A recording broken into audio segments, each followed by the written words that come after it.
I am happy to have a number of colleagues joining us from the UAGC Career Services team today. My name is Matt Phillips. I'm a Student Affairs Program Manager here at UAGC. Today, we are going to briefly trace the trajectory of career-focused approaches in higher ed, and we'll strategize some ways to, like our title says, use career aspirations to unlock academic success. In a moment, we're going to take a peek at our agenda. I do want to say I'm like everybody else here. I have the regular assortment of feisty terriers, children, solar panel salesmen, lots of different people coming to the house, as everybody here does. So if something interrupts, I apologize in advance for all here. So I'll apologize for all of us right now, so we don't have to do it anymore. Okay, so here is our agenda. Give me one sec. So to start, Rebecca Davis, Manager of Career Services at UAGC and all-around career expert, will give you a brief history of career coaching in general. I'll chat about the current state of career services here at UAGC as we see it on this team. Expert career coach Desiree Kenneker will discuss individual career coaching as we do it today here. Expert career coach and certified federal job search trainer Amanda Kozel will talk labor market trends. Employer outreach champion LaVonda Taylor will talk about employer wants and needs. And then Rebecca will tie it all together with the path forward. And yes, we will hopefully have some time for questions from this incredible audience. But before we get to all that, I want to give you a brief bit of inspiration. So to do that, let's watch this 3-minute video. It's about 3:30. If there are any advertisements in the video, it's on YouTube. I apologize. It's not by design. I'll try to skip over them if they come up. I'm going to stop my share, reshare, and then do the same once the video is over. So please enjoy this video.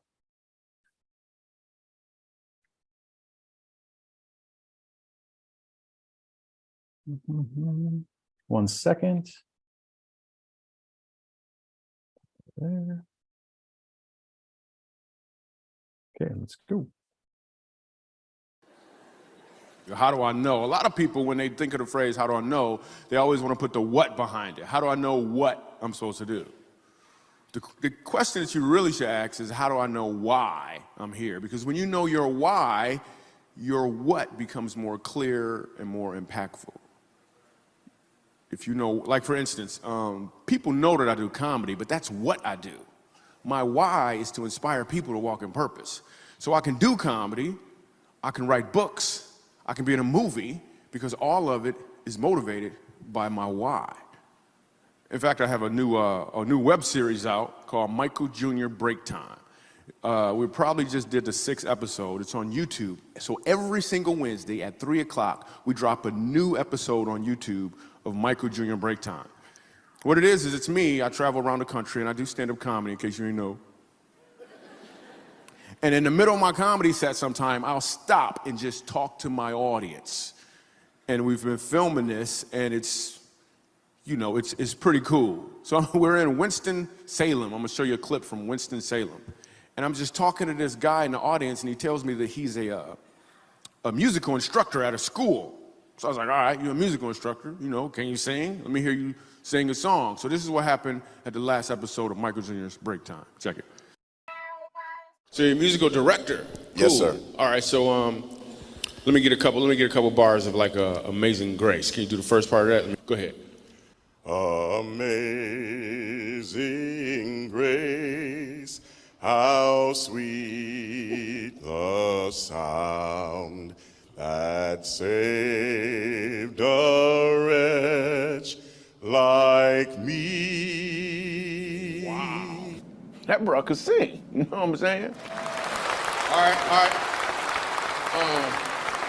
Now, what you give me the version is if your uncle just got out of jail, you got shot in the back when you was a kid. I'm just saying, let me see the hood version real quick, if you know which version I'm talking about. Just see if that exists. Let me see what you got. Amazing grace, how sweet the sound that saved a wretch like me.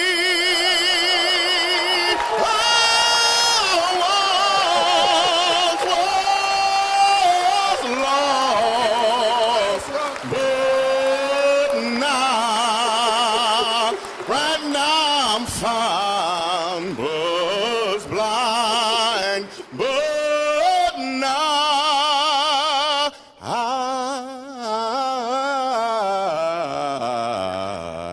I see. Let's go. Now.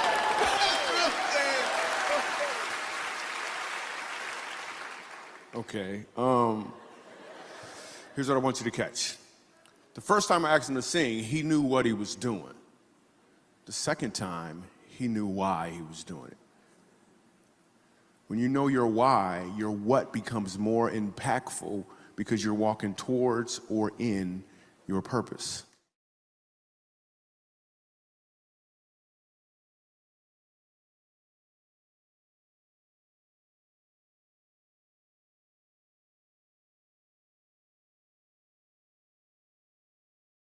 Thank you for watching. I just launched a poll question. Hopefully y'all can see it.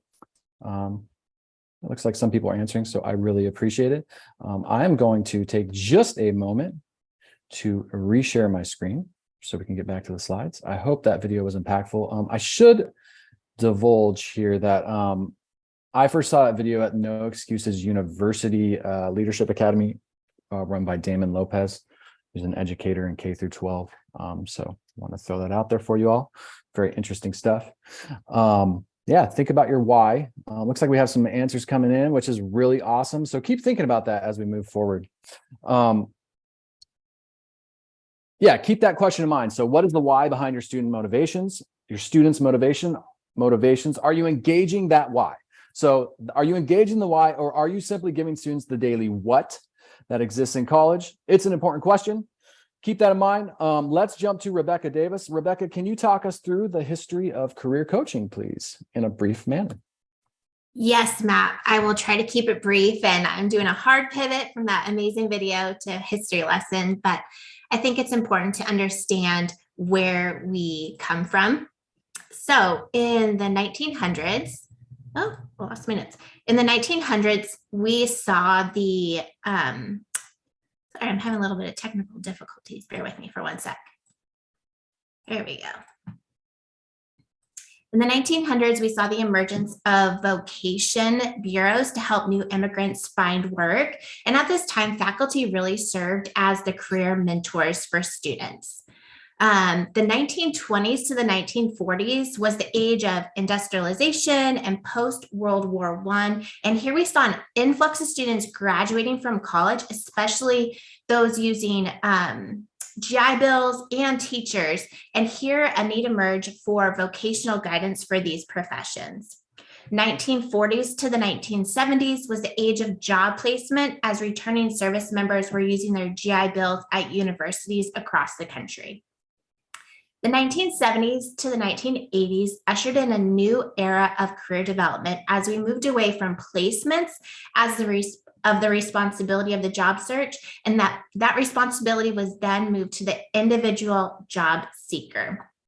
Here's where we saw career counseling emerge as the job market became more competitive for recent graduates. In the 1990s and 2000s, a competitive job market due to the dot-com boom shifted away from career counseling and more towards connecting students with employers. Networking really became key in this era. And then following the economic downturn of 2008, career centers shifted again as there was an increased accountability on universities. Career centers moved away from transactional services like resume reviews and focused more on specialized career support. While university career centers still offer that resume guidance and support and career coaching, they also go deeper and offer services like mentoring, experiential learning, and connections to meaningful career opportunities. So career centers become part of the student experience and not just another office that students visit on their way out the door at graduation. In the next few slides, we'll really dive into what the job market looks like now, how it looks like here at our university, and what is happening in the post-pandemic job market.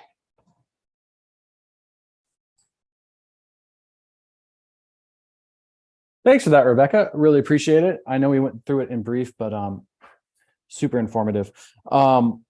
Let me talk a bit about the current state of career and career services at UAGC. I sort of break career services and career development strategy and approaches into 3 buckets. This is sort of my own 3 buckets, but it's pulled from a lot of different scholars and resources. Sometimes you'll see a chart that's like a bell curve with sort of like a spectrum of where colleges are. I break it down into extracurricular, co-curricular, intracurricular. Sure, there's some linguists on the call that would have a problem with my terminology, and I'm just trying to give some examples. So extracurricular is sort of what Rebecca talked about a little bit, where it's like a standalone career center. There's a building on campus, and they have free pizza every Thursday, and they try to get students to go and look at their resume. Students self-select on whether they're going to be supported by this part of the institution. It's really disparate patchwork strategy around career. There's really no strategy institutionally. And then faculty definitely would suggest students visit the career center. My own experience as a student was like, I want to talk about career with faculty members I care about or think that care about me. And the answer is just go to the career center, right? So it's sort of this like, go here. The next bucket would be co-curricular. So there's some programmatic efforts, integrated assignments and or employer connections like info sessions, bringing employers into or working professionals, practitioners into the classroom. There's some strategy around career-centered approach, some faculty buy-in and continued engagement, right?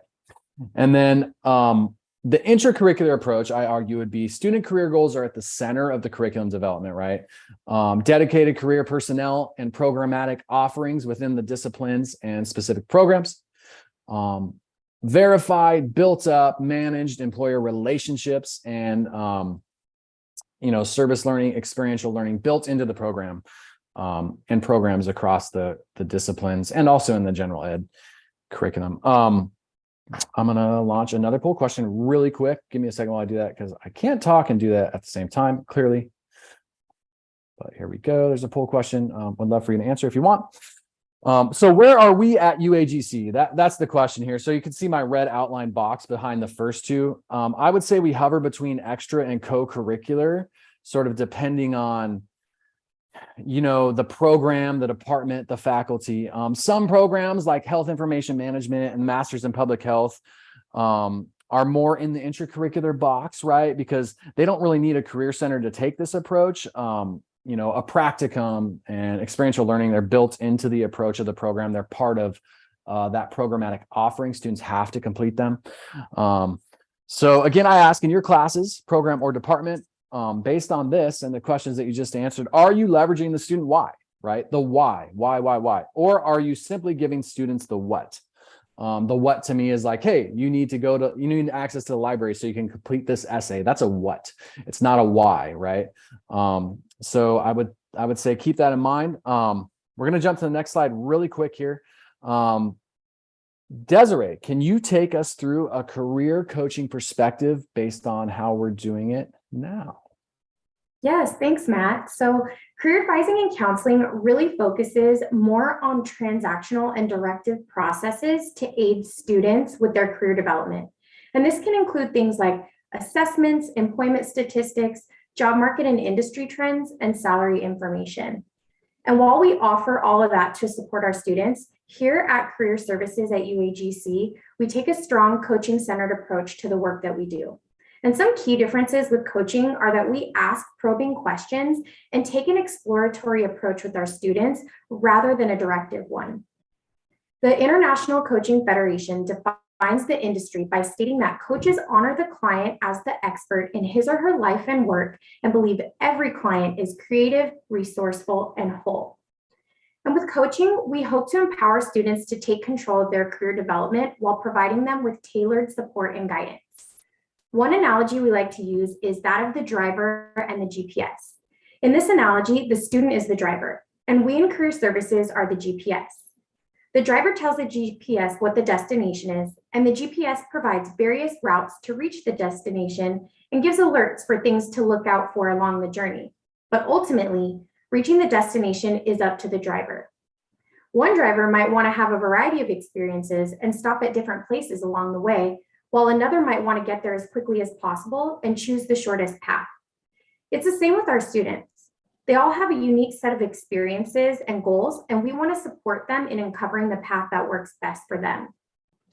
We also wanted to provide some examples of coaching questions that we ask during appointments with students, and these can depend on where they're at with their career development.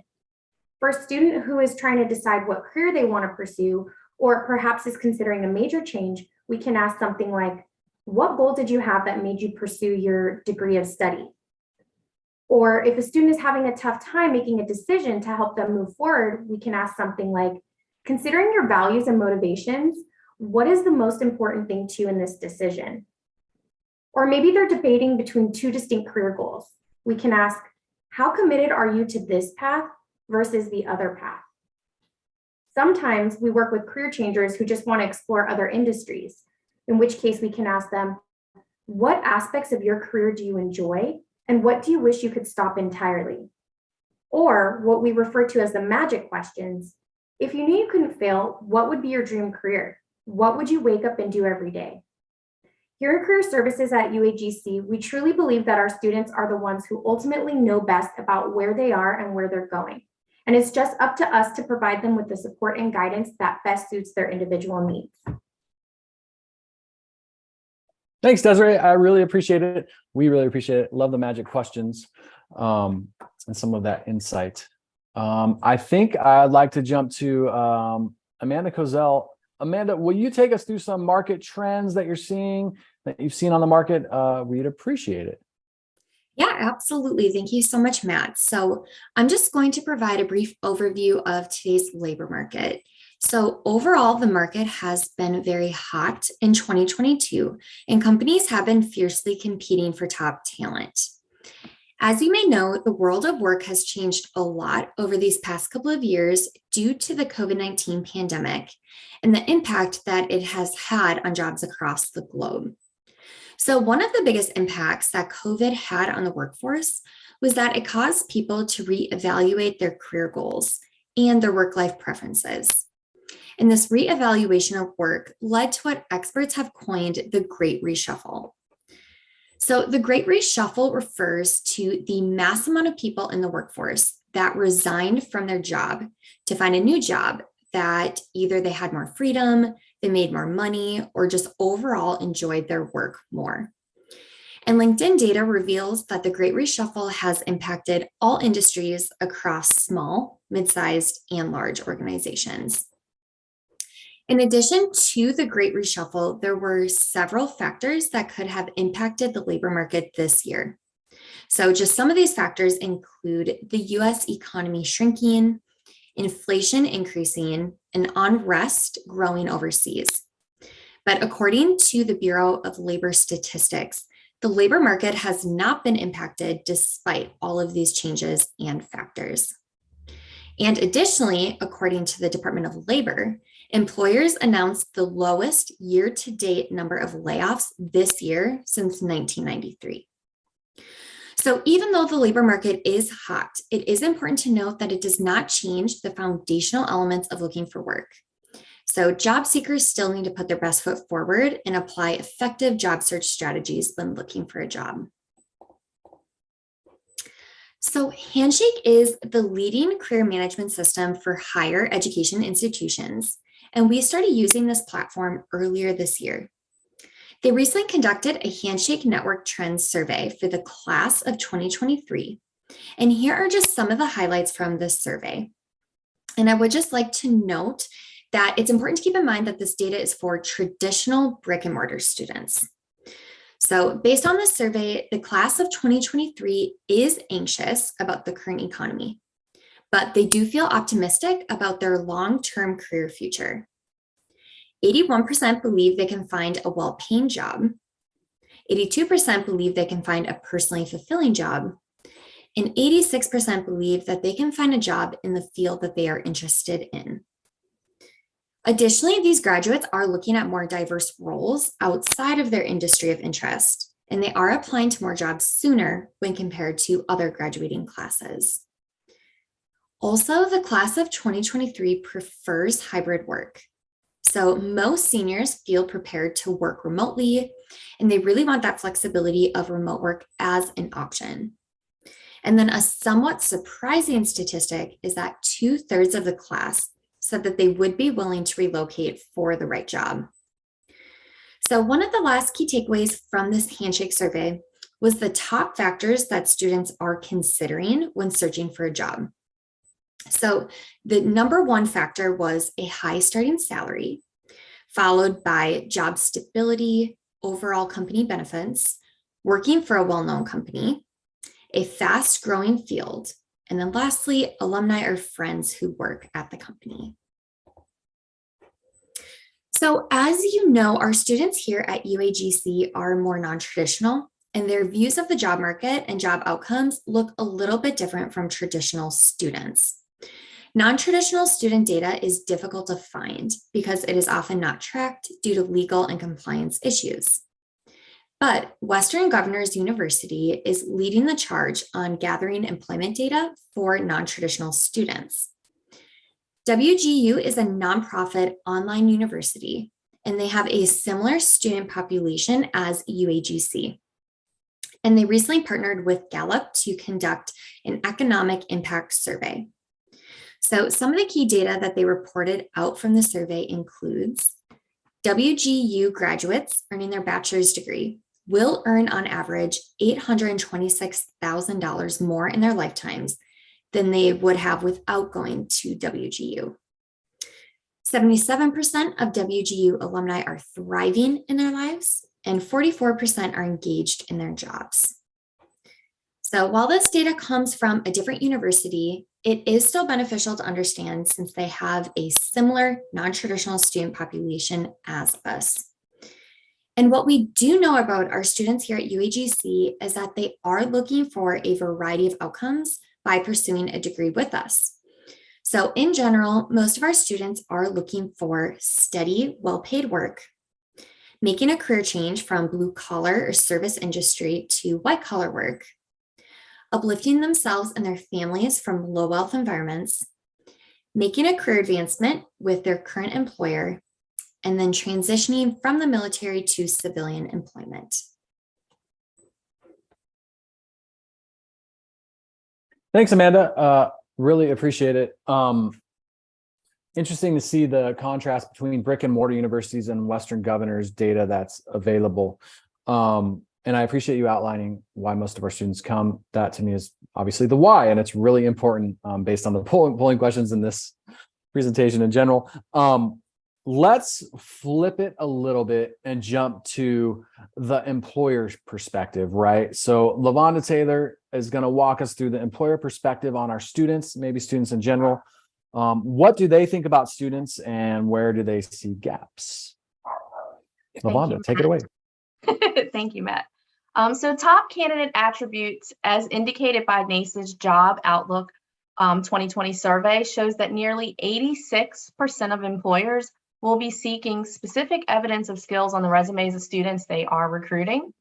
The top 3 attributes employers are seeking on student resumes this year are problem solving, analytical quantitative skills, and the ability to work as part of a team. So college students hoping to attract recruiters for full-time positions should emphasize these skills on their resume. And these same 3 essential skills were the top 3 attributes employers looked for last year as well. So that's signaling that they're consistently important to employers. Also important to employers is a strong work ethic, and written communication skills remain very high for employers. Critical thinking and communication are the most important career competencies, and these 2 competencies, according to the surveyed employers, are where college graduates demonstrate deficiencies. So I want to note that the importance of other resume attributes, particularly verbal communication skills, that has tumbled down the list of the most important attributes sought out by employers. And this is perhaps happening in part because of the growing popularity of electronic communications and the increasing infrequency of in-person and face-to-face interactions in our current virtual environments. So also the NACE 2022 Job Outlook survey indicates when choosing between 2 otherwise equally qualified candidates, Having an internship with the employer's organization or internship experience in the same industry are the most influential factors for employers. So for students, internships offer a range of benefits, including the opportunity to identify and clarify career direction, develop skills important to career readiness, and gain firsthand experience in the workplace. For employers, internships can serve as a valuable source of new hires, enabling the organization and potential hires to try each other out, thereby enhancing retention. All types of internships can have value, and NACE's research has found that paid internships benefit students in their job search in multiple ways, like other job offers, higher starting salaries, and shorter search periods. Employers interested in leveraging their internship programs to benefit full-time hiring typically pay their interns, which allows them to give their interns real work and real opportunity at showing their abilities. The practice of paying interns is also supposed to support the quality of candidate pools, ensuring that the opportunity is open to everyone, not just those able to forego a paycheck in the summer. So in career services, we do encourage all students and alumni to utilize Handshake to find internships that can lead to permanent positions and find networking opportunities with employers, startups, Fortune 500 companies, nonprofits, and more. Handshake is the ultimate recruiting platform for students, and it's where you can find UAGC career resources, apply for jobs, schedule appointments, and register for internships and other career-related events. And I wanted to talk about what was something unique. So the approach, like, what does a unique approach look like in career development and higher ed landscape? We at UAGC would like to call out two specific examples that we encourage our students to pursue. So Reverture is a partner. Reverture partners with leading companies across many industries that need to hire entry-level tech talent with specific technical skills. These companies share their requirements with Reverture, and they in turn use this information to create a custom training curriculum to fit the company's needs. So Reverture then hires motivated college students with an aptitude and a passion for technology. College students who participate with Reverture programming can become software developers through an immersive paid 10 to 12-week program. Once training is complete, the newly trained software engineers are interviewed and selected by Reverture company partners, and the software engineers work for their clients on a 2-year employment contract. During this time, the client can make the software engineer an offer for permanent employment. So this is the typical outcome, since clients are coming to Reverture for their long-term talent needs, and Reverture partners with companies such as MuleSoft, PEGA, Salesforce, and more. I also wanted to point out Forage. So Forage works with leading companies to understand what skills they are looking for in a successful graduate and what a graduate in their organization does day to day. So then they use this innovative tech platform to build an online task and resources that replicate a day in the life of a graduate and to build the skills needed to be successful. So virtual work experience programs are online programs built and endorsed by leading companies. They contain a series of resources and tasks designed to simulate the real-world experience of starting a career. Companies partner with Forage because they want to help students understand the interesting work that they do and the exciting career opportunities that are available. So students who complete the virtual experience internship with Forage are 4 times more likely to land a job at a partnering company. And Forage partners with recruiters from top well-sought-out companies like Visa, JP Morgan Chase, GE, Citi, and Goldman Sachs. So they offer a range of industry opportunities from tech, law, healthcare, finance, and more. Thanks, Lavonda. I appreciate it. We had a poll question pop up about students being able to connect with employers in the program or discipline. And it seems like it's a mixed bag. I mean, I would argue that survey should, cross the higher ed landscape, sort of be 100%er. Going back to No Excuses University, should be 100% that we are providing access to, some sort of success after college, if that's why students here. if that's their why. What else do I want to say about that? Oh, not a lot of people answer the poll, so come back to me, everybody. Is everybody here? Click the like button. If you want to see us full screen, click view in your Whova app and then click full screen. We're still here. We're going to jump to Rebecca Davis to theorize the path forward or talk about where we need to go, I think at UAGC, but also higher ed in general. Yeah, and then we'll answer questions after if we can. Rebecca, let's kick it to you if you're ready. Yeah, thanks, Matt. As we turn our sights forward on the path forward, I want to draw attention to experiential learning as a way to best serve our students in a holistic way. While this theory is not a new concept, popularity and attention to experiential learning has grown significantly in the past years. According to Kolb, experiential learning is characterized by 6 core tenets. Learning is a process, learning is grounded in experience, learning involves mastery of all 4 learning modes. Learning is a holistic process of adaptation. Learning occurs when an individual interacts with his or her environment, and knowledge is created through learning. So the 4 major modes of learning are concrete experience, reflective observation, abstract conceptualization, and active experimentation. In order for learning to be most effective, each of these learning modes must be adequately applied in the experience. Importantly, despite what the name may imply, there is no sequential cycle or order in which these modes of learning should be applied in the experience. All 4 learning modes must be addressed for learning to be most effective. So taking that practice into action not only allows the learner, our student, to successfully retain the information and apply what they learned in our classroom to the real world, but also makes a student a very marketable candidate to the needs of the workforce, like Amanda and LaVonda discussed. On this slide, we have outlined several examples of experiential learning. Internships, probably the most obvious, practicums, service learnings, which I'll dive into here in a moment, job shadowing, simulations, research, volunteering, industry or community projects, apprenticeships, which are actually on the rise. So several ways that students can gain that experiential learning. Statistics show that experiential learning's retention rate is actually 90%. And some obvious benefits of experiential learning are connecting theory and practice. It increases engagement and helps provide accurate assessment results in the reflection. And it's also a great way to build soft skills and hard skills for the workplace.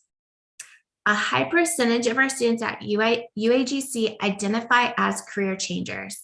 Experience in the field coupled with their degree really does build a marketable candidate with new soft and hard skills. It can also be a great opportunity for the students to network with future employers and peers in the marketplace. LaVonda's discussion about Forage is a great example, and Reviture too. Students who complete the Forage projects are applying knowledge, gaining skills, networking with industry peers, and have a competitive hiring advantage at the organizations that they are doing those projects for. And to tie back to Amanda and LaVonda's discussion about market trends, it is meeting both the needs of the students and the employers in this very competitive post-pandemic job market. And so, like I said, I just want to take a moment. I think we're familiar with some of these experiential learning opportunities, but I did want to speak to service learning. So what is service learning? According to Vanderbilt University, service learning is defined as a form of experiential learning education where learning occurs through a cycle of action and reflection as students seek to achieve real objectives for their communities and a deeper understanding and skills for themselves. So in short, in service learning, students learn educational standards through tackling real-life problems in their community. Examples we have seen come through the Career Services Office are tutoring students, being a chance mentor, volunteering and part-time work at organizations like the Leukemia and Lymphoma Society, volunteering at their children's community activities or schools, working at elections, and many, many more. Service learning allows students to develop meaningful and tangible work-related skills and explore a variety of work environments, especially for so many of our students who are interested in nonprofit work or getting into helping professions. So Diana Mendez and Haley Graffalo, both assistant directors at the Wasserman Center for Career Development at NYU, have done a great job, as outlined in this slide, of tying service learning to NACE career competencies. So service learning and volunteer work can help students learn how to work with people from many backgrounds and experiences. And this ties to the NACE competency of communication, career and self-development, and teamwork. Volunteering often allows students to gain a deeper understanding of how certain organizations and companies impact their community. And this ties to the equity and inclusion NACE competency.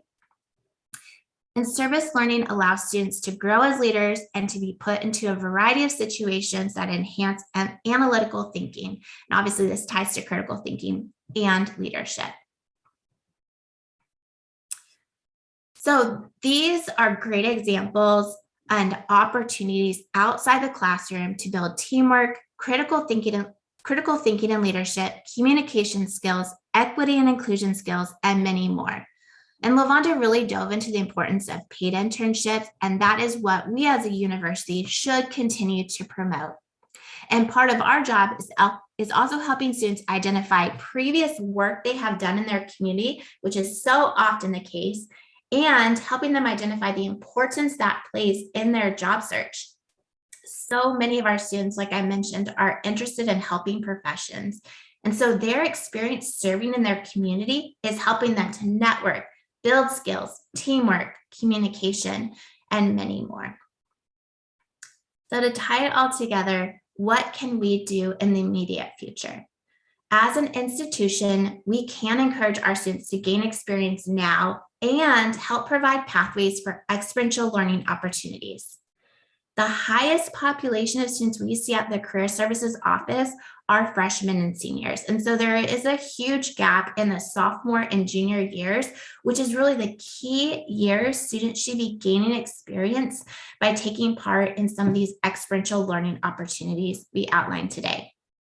In Career Services, we strive to help students understand the why. Why is it so important to gain experience now as a student?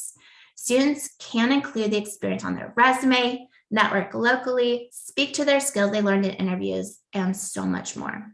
And so all across the institution and in the classroom and all of our departments, let's really encourage students and create pathways for internships, service learning, micro internships, volunteering, industry projects, and many, many more as a way for our students to gain experience well before they graduate.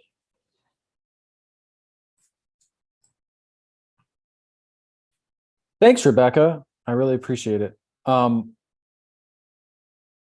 Lots of interesting stuff there. I was thinking of a student I had recently reach out to me who was working in the fast food industry, is working in the fast food industry and going to school at the same time, and is in one of the healthcare programs and really struggling with, all I've done is fast food. How do I career change into healthcare? And not understanding how, well, number one, how so many soft skills are developed in like the service industry as an example. And then also like basically writing off their experience as like meaningless, which is not true at all. And then also not understanding sort of that, the way to get into a healthcare organization through networking or through entry-level positions as a career change option. So I think that sort of illustrates like some of the gaps that you talked about, especially like so many of our students volunteer, do great things in their community, and they just write that off as like, that's just what I do.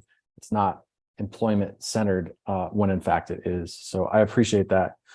Let me jump to my notes here. So we do have time for questions if anybody has them. We have some other questions that I want to ask the panelists. Before we get started on that, sometimes in career focused panels, we get really specific career questions, whether it's from a student or even from faculty or staff. It's really hard to answer those questions in the moment because you have to dive in and ask more questions to understand the true issue. So if we don't answer your question, or you have a question that you don't think is appropriate for this broad forum, please email us at careerservices@uagc.edu. careerservices@uagc.edu. We normally get back to everybody within 3 business days at the latest. And any collaborations you want to do or anything like that as well, you can email them there and we'll filter them out to where they need to go. Yeah, we'll get back to you as soon as possible. So thanks to everybody for presenting. I appreciate it.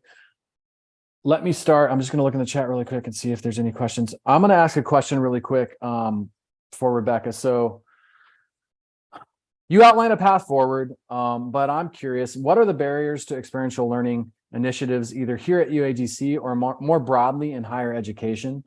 Yeah. What are some of the kind of like institutional barriers? Sure, that's a great question. I can speak specifically to some barriers here at UAGC. We have over 10,000 jobs in Handshake, and almost half of those are paid internships. And like we mentioned, Handshake is our career management platform for students and alumni. And we continue to encourage students to explore internships, but we only have about 5,000 active students that have utilized Handshake just this year. And so there is, whether it's a knowledge gap or an access issue, students are not connecting to those opportunities. And so, just trying to figure out a way as a university and as career services to holistically meet the needs of our students and get them that information that's there and the resources and tools that are there well before they graduate. I think it's obvious, I've graduated, I'm going to call career services. When in career services, we say all the time, early and often, reach out to us as freshmen, sophomore, juniors, and we can really identify ways that you can, in your busy life, gain experience.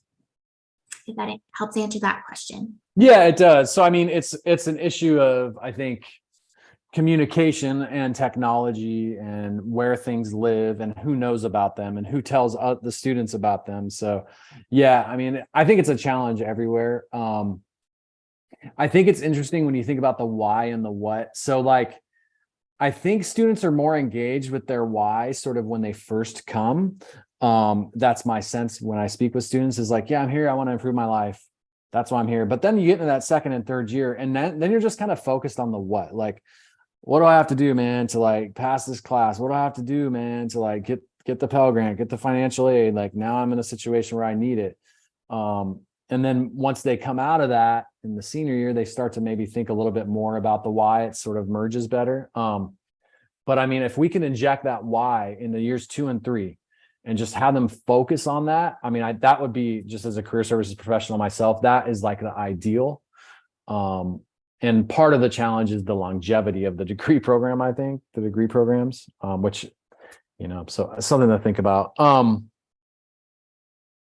Let me ask really quick. I have a question for LaVonda, but just if Rebecca, Amanda, or Desiree want to chime in, like when you talk to students, what are the main barriers do they know about every offering that career services has or the university has, or is it very disparate? Like, oh, I didn't know you had that, or is it kind of a mixed bag? I can take this one first. I don't coach students as a manager now. I don't coach students as much as I used to, but I've always said, so often students reach out to us for help with their resume, and that, that's what I mentioned in the history of career services. We were so known for in the 60s, 70s, and 80s, where we're here to help you with your resume. And yes, absolutely, that is a resource and tool that we have. But often when we look at those resumes, we get students on the phone and say, okay, we have some suggestions on your resume, but actually, I think we need to back up. Based on what you're telling me with your career goals, we need to talk about you gaining experience, or we need to talk about adding these different soft skills or hard skills, or let's focus your job search in a different way, or help open your eyes to all the different jobs that are out there for the industry that you're pursuing. So it's fine. Like I said, people often come to us for resume support, but there's really so much more that we we offer. I had a conversation with a student just last week that didn't realize we did mock interviews, and we have a wealth of resources, both on demand and then that personal one-on-one coaching. Yeah, it's sort of a catch-22 in a way, because I mean, I know in the past, just working with a team, we've used sort of resume as a way to reach students, right? Like we can help optimize your resume, but what ends up happening is a paradox, because then they feel like that's all the department is used for, when in fact, that's just it's a minuscule part of the job search and career management process. It's so tiny in the grand scheme of career success. So yeah, that's really interesting to think about. I mean, the other part of this, and I'll ask Lavonda a question about this, but I think networking, I mean, to me, students don't understand what networking is, which could be going to a career fair and just talking to a recruiter, or could be just going to an event and having been there and being able to tell someone, hey, I saw you present at an event, or the experience, service learning, you volunteer with someone and then they work at this place in your city. I mean, that's networking, and that is really the number one way that people get jobs in the US. And I don't think as an industry in higher ed, we tell students that. I think students still believe it's based on personal merit and how great they are or how many skills they can demonstrate. That's part of it. It's not the only thing. But anyway, that's my soapbox. But let me ask Lavonda just, well, let's ask about recruiters. So you talk with recruiters and hiring managers pretty much, daily, at least weekly. If you could give one piece of inside like baseball knowledge to educators that would help them best serve students, what would that piece of advice be? So I'm speaking specifically of what can you tell students, or what can educators tell students? Yeah. Does that make sense? Yes. So some of the best advice that I hear from recruiters is for students to do their research and be prepared. So if a student is interested in a field, and they should speak with a professor, career service professional, do their research before networking with a recruiter or hiring manager. Being prepared is actually very valuable when you're seeking a career opportunity. So internships are a great way to gain insight, hands-on experience, and networking is very important. So you can ask your professors, classmates, family, friends, career advisors if they know of any opportunities that you'd be interested in. Engage with your professors and be an active participant in your classroom, especially it's important if it's a professor that teaches a course relevant to your career choice. Attend career and internship fairs, keep your skills up to date along with your resume and your handshake profile. Make sure that you highlight your top attributes that recruiters are seeking, and also take advantage of our career service department. So we have resources that can provide you with a wealth of information, from crafting your resume to mock interviews, networking tips. And that's all to help the students and alumni be prepared and successful in their career journey and with their interaction with recruiters and hiring managers. Thanks. Yeah, you brought up a good point. So we should, and this was in a panel earlier, the CHAMPS panel, or a student to student success panel. Nicole, one of our other career coaches, talked about it. Is Handshake is the career management platform. It's used by so many different institutions. I mean, pretty much all. It's used by many, many employers. I mean, the majority of employers in the US. And it's accessible through the student portal, single sign-on. And if you are an educator on this call and you think that students will hear about this, I mean, I urge you to understand, like when you evaluate assignments, this, right? Students don't always see everything, internalize everything, remember everything across that academic journey, right? It's the same thing with sort of the co-curricular and extracurricular journey. You got to remind them. So do your students know about Handshake? Do they know that there's this resource available to them? Don't assume they do, because many of them, I think, don't, or they don't hear it at the right time where they need it. So keep that in mind. And then, so to further expand on your answer, Lavonda, in Handshake, when a student fills their profile, recruiters can reach out to them and they can talk to recruiters. So that's the key piece, where it's a direct communication link, whether it's through an event or just direct messaging if an employer posts a job. So, it's a great resource for our students, vastly underutilized, especially by sophomores and juniors. And seniors, I would argue, looking at the data, they come too late, is what I would say. I will address another question, which is, do we reach out to them via email, via other means throughout their academic journey? The answer to that is yes, many, many, many, many, many, many, many times. But I would argue, as someone who's taught at the higher ed level and has worked here for a number of years, that the main place of learning is the classroom. In our case, the Canvas classroom learning management system. And that's where students go on a daily basis. That's what they're familiar with, I think. And so we need to get all these important offerings at least available to them or visible to them in that physical space. You know, being in the student portal, that's where they go to double check they got disbursement of financial aid. Like it's a bureaucratic function as opposed to a learning place. So I would just keep that in mind. Like, you definitely, as an educator, have some power to encourage students. The same way, if you were in the halls and you said, let me walk you over to the Career Center, I know the director of career services or whatever it is. Yeah, let me double check. Let me just double check if there's any other questions. And while I have you all here, I want to make sure I'm not missing anything. What are we missing? Anybody have some last thoughts? Rebecca, any thoughts? I saw a question come through the chat earlier. Oh, perfect. How do our students who are working full-time in a different industry from where they want to be fit in the experiential learning, such as volunteering or an internship? Do you have suggestions? I have a couple thoughts. What's great about what's happening in the job market now are those industry projects and micro internships. Forage is an amazing example. There's a project with, it's been a week or two since I looked at the website, but it's free for students. It's a 3 to 4 hour project with Chase Bank they have cybersecurity or insurance or sales or marketing or business administration. And so it is a quick win to gain that experience in a short time frame. So that is a possibility. I think in the ideal world, you know, my experience as an undergrad on a traditional campus, I did a community project where we helped out a couple different organizations create a business plan, a marketing proposal. So it was ingrained in the class project. And so while I was a working student and going to school full time, I was still able to network in the community and gain that experience. And I put it on my resume.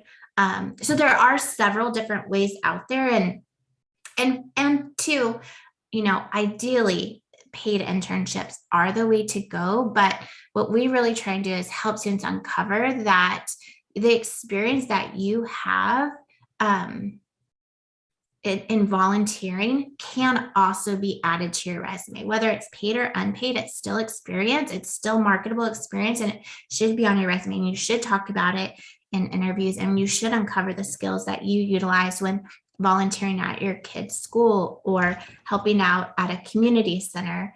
So many of our students have that experience and never think that it is part of their job search and can be advantageous in that way as well.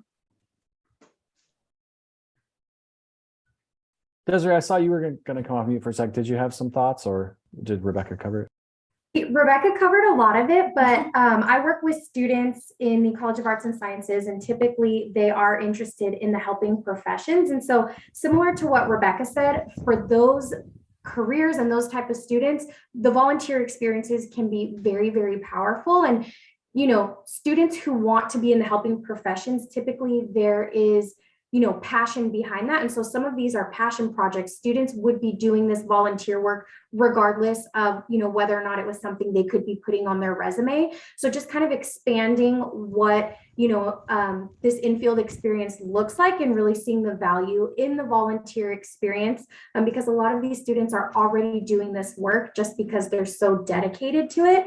And so at least for the helping professions, I definitely recommend just focusing on that volunteer experience and really highlighting that great work that you do, whether it's, you know, working with children or working with an aging population. But there's a lot of value in that.